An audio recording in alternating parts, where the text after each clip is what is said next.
I think this is going to be a particularly interesting episode because to call you a marketer, I mean, you are a marketer and then 300 other things. Get to know yourself, get to know your product, your service, then most importantly, build a strong foundation by starting out with a business plan. Which leads us to the founding of your own company. It really feels like it is a marriage of everything. Be bold about the fact that you're starting a business. Be bold and be proud. Eventually, when you're CEO, it's when you have employees, and that's when you can be like, I'm a CEO now.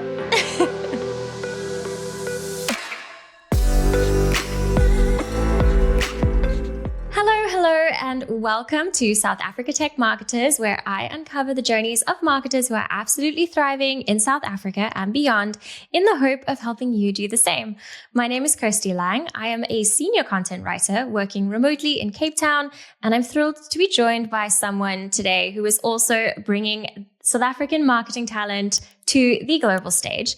But before we get into that, this show is brought to you by the Global Talent Company, which aims to help marketers based in South Africa find their dream jobs at tech companies all over the world. So if you are looking for your next gig or you are looking to recruit some amazing talent, please definitely check out their website. It's globaltalent.co, which, as always, I will put in the show notes. So joining me today is someone I have been dying to meet. It is Sivu Giba. Thank you so much for making the time to chat with me today, Sivu. Thank you so much, Kirsty, and to your listeners as well. Thank you for having me in the show. Really appreciate it. It's a great honor, actually. Oh, thank you for saying that. I think this is going to be a particularly interesting episode because to call you a marketer is not, I mean, you are a marketer and then 300 other things, right? So let's get into that. Let's talk a little bit about your career, where you started and where you are now. I have so many in the weeds questions, but let's kick off with the foundations. Let me start off actually why I'm actually marketing. After I left school, I studied marketing, in fact, in Durban. And of course, that was a long time ago where marketing wasn't as digital as it was now. So we were still kind of learning the kind of sort of traditional way of marketing and events and advertising. Billboards. So I think, the passion obviously started then, and I had some really awesome opportunities because I was in a bigger city, which was in Durban, which was KZN. So I studied there and got opportunities to work for, as an in-service training level, to just work for a variety of companies to kind of understand how the advertising and marketing industry works. And then thereafter, I then left for Cape Town, actually. And what I think a place. That's where, my favorite city, favorite province, Western Cape, So basically, I would say career-wise, that's where I actually developed my career. So studied in Durban, then the career then grew in Cape Town. So I would say it officially started in that kind of, in the city there. And, I was in the business space actually as a, business marketer where I would develop, business plans and marketing plans, mostly marketing plans and feasibility plans for small businesses. So I was working as a freelance for a company, and a service provider for, I don't know if people would ever remember Red Door, but it opened and it quickly closed as well. For quite some short time. So why does that ring such a bell for me? Space. Yeah, it was actually a very interesting business platform that was opened in variety of various townships, and it was a great concept. And it was initially meant to obviously help people who want to start businesses within townships. So instead of them traveling to town to get to town to only be told you're missing a certain document or your plan is not okay or whatever, then they'd have to go back. Yeah, so it was really quite a great platform. So I was there as a service provider. And it was lovely. It was lovely. But I guess as soon as it closed, I then kind of also shifted. I did a 360-degree shift of career. And I then got into styling for some creative spaces. Yeah. And initially, that's actually how I got into the film industry, was through being a stylist. But what I did with my styling work, how I then also realized that you can actually do so much more marketing yourself online, was I wanted to work towards having like an online pictorial book with all the different kind of the fashion productions that I was personally working on for my own stuff. So yeah, I opened up a blog and also kind of joined in on Biz Community. Biz Community was actually a buzz back then, I must say. It's still hanging out. It's still going strongish. Yeah. I think they got kind of taken over by all these other platforms. But it was really a buzz. I mean, for the level of where we at now, and way back then, how online marketing wasn't so huge. But, Biz Community was a big thing. So anyways, that the journey then eventually led me to be more in the film industry, but not as a stylist, to be more as an assistant director. And then eventually I then joined film school to work for a documentary film production company. So that's kind of where my career where it all began and where it all shifted before I started my own business. But I've always been in the passion of business spaces.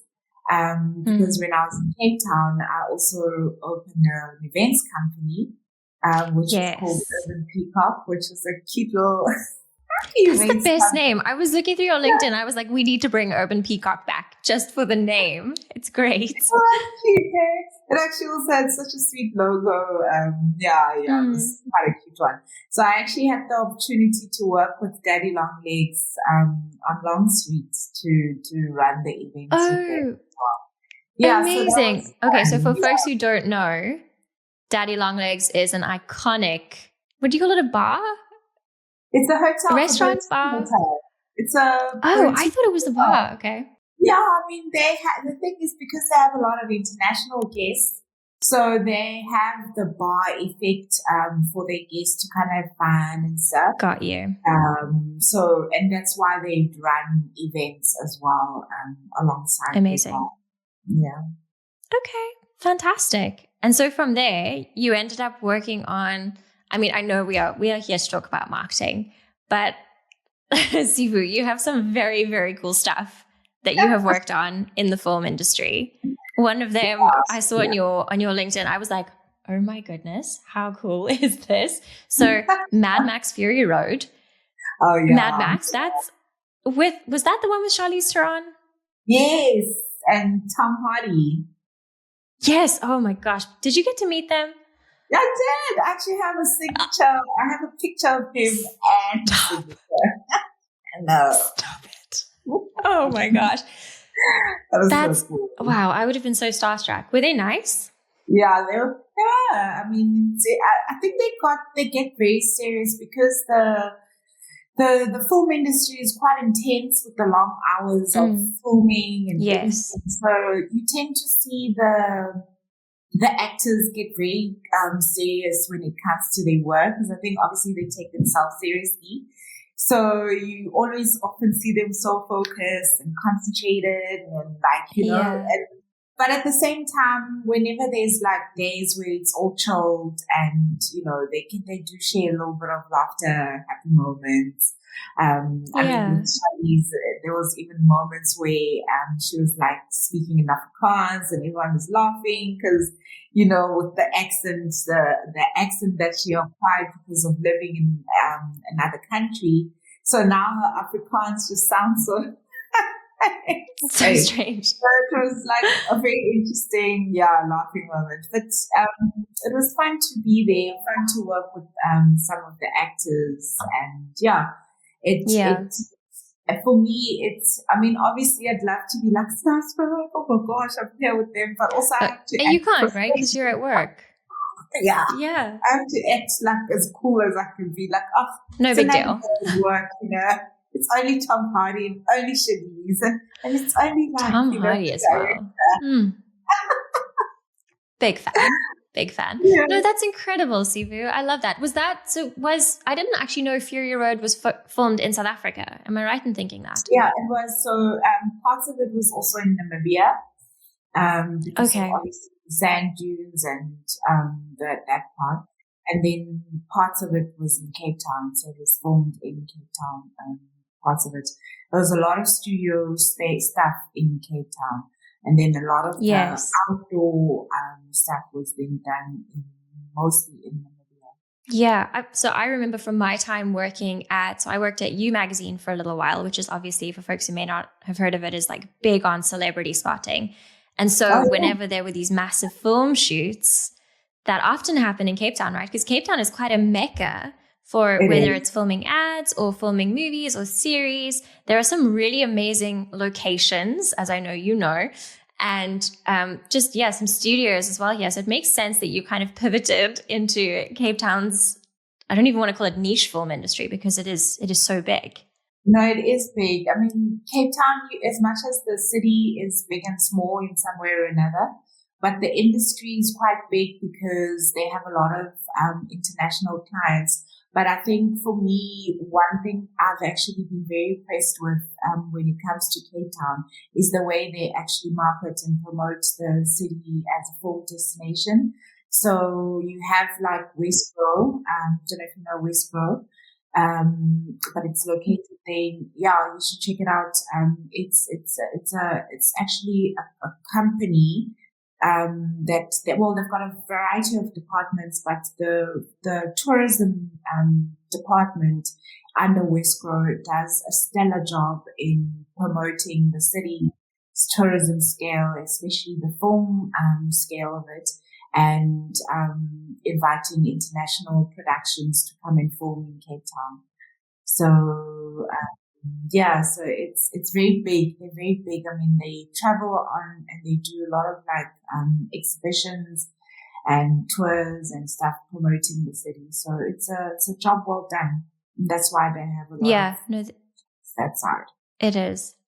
I spend so much time talking on this podcast about amazing South African marketing talent, and tangentially related is the amazing South African film talent, right? So when folks come here, they're not just getting an amazing location, they're getting, an entire crew who is phenomenal, which you were obviously part of.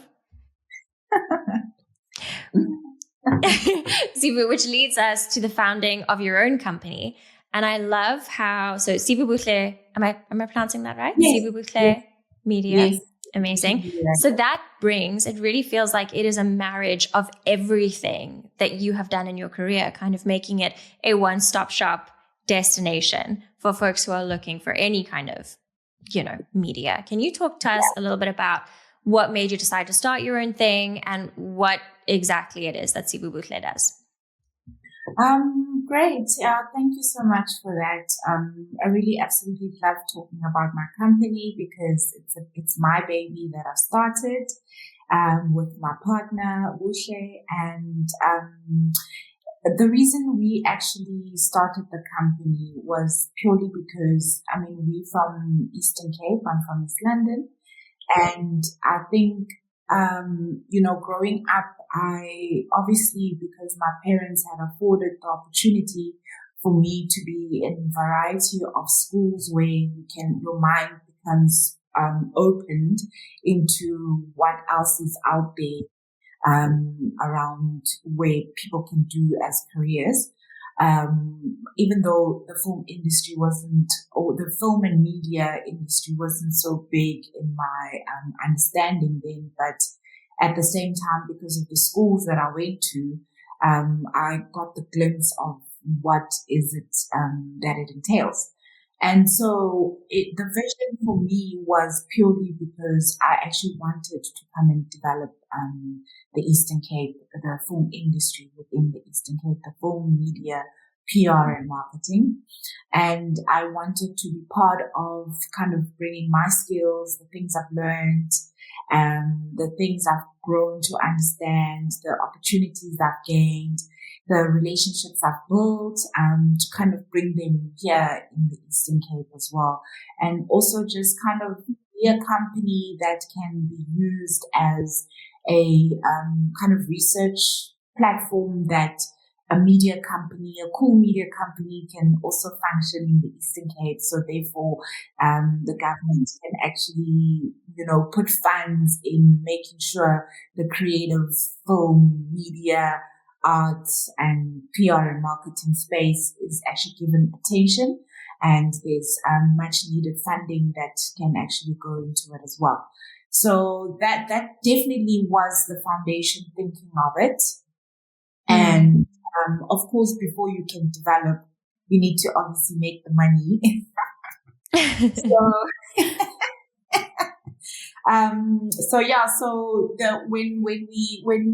When we were still doing our own business plan and kind of looking at the scale of the Eastern Cape, I realized that where we can actually come in as a niche company, and basically we then decided to start off by doing the corporate promotional videos. And because we realized that a lot of companies, when you Google them, yeah, sure, fine enough, some of them are online. You can see that, okay, this is this company, but you actually don't really see what they do. People still work on those old school way of promoting themselves, which is just basic, we are this company, we do this and we can do that. And there's no really like heartfelt story to actually really get to connect with seeing what the company really does. So we came in to offer that niche service. And it was great, and luckily we also came with a client from Cape Town that was doing projects in the Eastern Cape. So that was also quite great. And so we positioned ourselves in a way where we're doing video production, but also on projects that people have, like, so if they have community-based projects, if they are NGOs, if they are maybe say international donors that are funding specific companies that do any particular type of projects here, then we became that company to make sure that they have something to show at the end of the project, or they also can highlight what the company does. So that's initially how we started Sivubuhlemedia. It was a great start.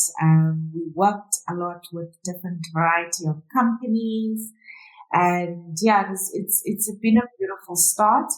And then obviously we grew into multiple directions.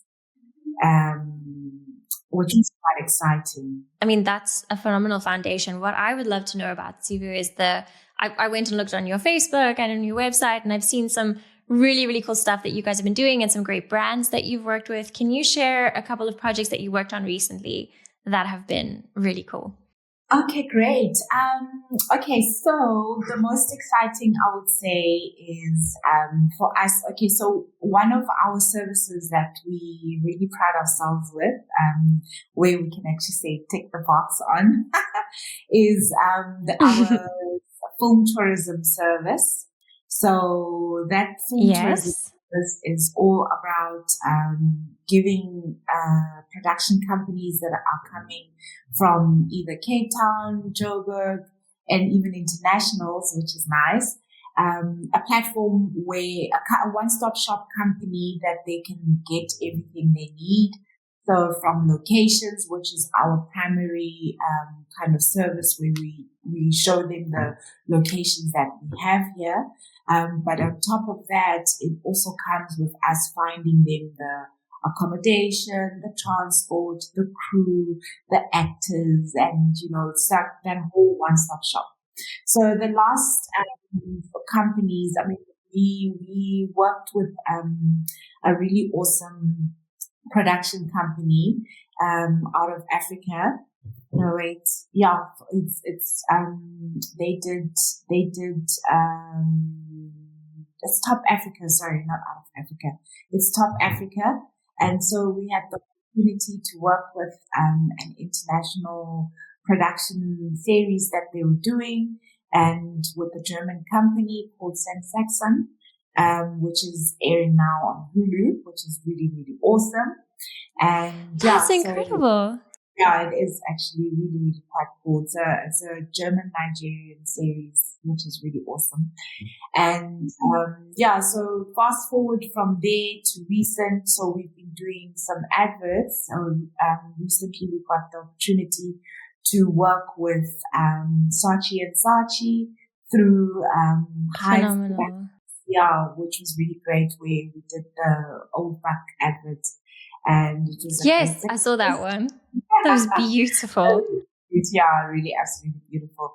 And then last year, just the end of last year, we had the opportunity to actually work on a feature film. Yeah, it's KLL Productions and Totem V, and they were filming a feature film here in the Eastern Cape. So yeah, that was really also quite brilliant. And a very exciting project. So this year, there's actually a feature film production that's also going to be coming up, which is called Briefcase with other guys from KZN. So that's those are the kind of exciting sort of projects from the film tourism service that we do. And then I think for me, the most important element in the company that is also quite exciting is the reason why Sivubuhle existed, which is development. So we run a lot of programs from internships, learnerships, workshops, and those kind of things. And I would say for me, that's one thing that I feel very proud of. I work well with a platform called the Eastern Cape Film Hub. And, we do a lot of workshops for upcoming for upcoming film enthusiasts, so that they can actually gain the understanding of what it means to be in the film industry, whether you want to be a crew member or you want to actually open up your own business. And then also what we do is that the people that we've trained, so then I take them and then we bring them on the sets that the productions that we bring. So that's also another exciting element that we have within the production company that I run. That's wonderful. I keep banging on about this, but this podcast is all about South African talent, but I love that you are just infusing the South African industry, and in particularly the Eastern Cape film industry. Like, it sounds like you are building it there. And I know we talked about this before we started recording, but the Eastern Cape is one of the most beautiful places in the country, and it is so close to my heart. I grew up going there, and it is wonderful to see that you are bringing that to the global stage as well. So, yeah. No, absolutely, Kirsty. I mean, we've got a lot of great talent here. I mean, you often even see a lot of actors, they come from Eastern Cape. So also through our company, what we try to do, I mean, we're not really a strong talent agency as yet, because I haven't marketed it in that way as yet. I haven't branched off to say we are a casting agency, but a lot of, we've done a lot of castings, and we've put a lot of people on film sets and things. And also there's some people that I've now also taken to productions in Joburg, as well as some of the talent that's here. So I want to actually focus a lot on that this year, and I'm hoping that, all goes well. I can open a website strictly for to run it as a casting agency as well. Yeah. Amazing. So if anybody listening to this feels like they've got what it takes to be an extra, or who knows, to be a lead actor, get in touch with Sivu. She's going to hook you up. Yeah, no, that's phenomenal.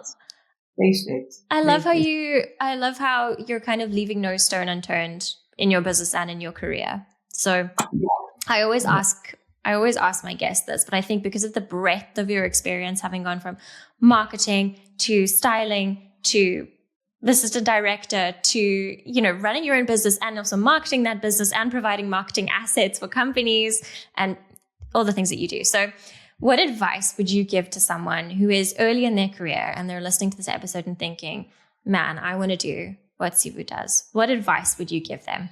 One thing that I would say to them is they must first build a strong foundation for themselves. Like, first and foremost, get to really understand what are they wanting to offer. And also research very well as to like what the industry that they're in whichever province or area that they're in, what it really looks like, so that whatever that they are offering as a service or as a product, they really understand how to actually fit it into the industry very well, and also how to market themselves as an entry point. But most importantly, they should have a business plan that they draft, or they get a service provider in platforms like, if they're under 35, there's NYDA that can give them a service provider to develop a business plan. If they're above 35, you've got CEDA who can give you a business plan. A business plan is a brilliant sort of roadmap. It's a brilliant, they can start it out with a business canvas, where it just maps out like everything about the business and then develop it into a business plan.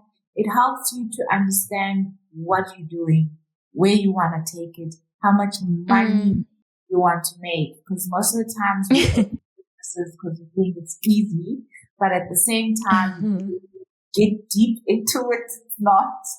But when you go into the business, you must go into it knowing how much money you want, so that when you sell your service or your product, you know exactly how much it is, you know. So if someone says, okay, so how much is a corporate promotional video?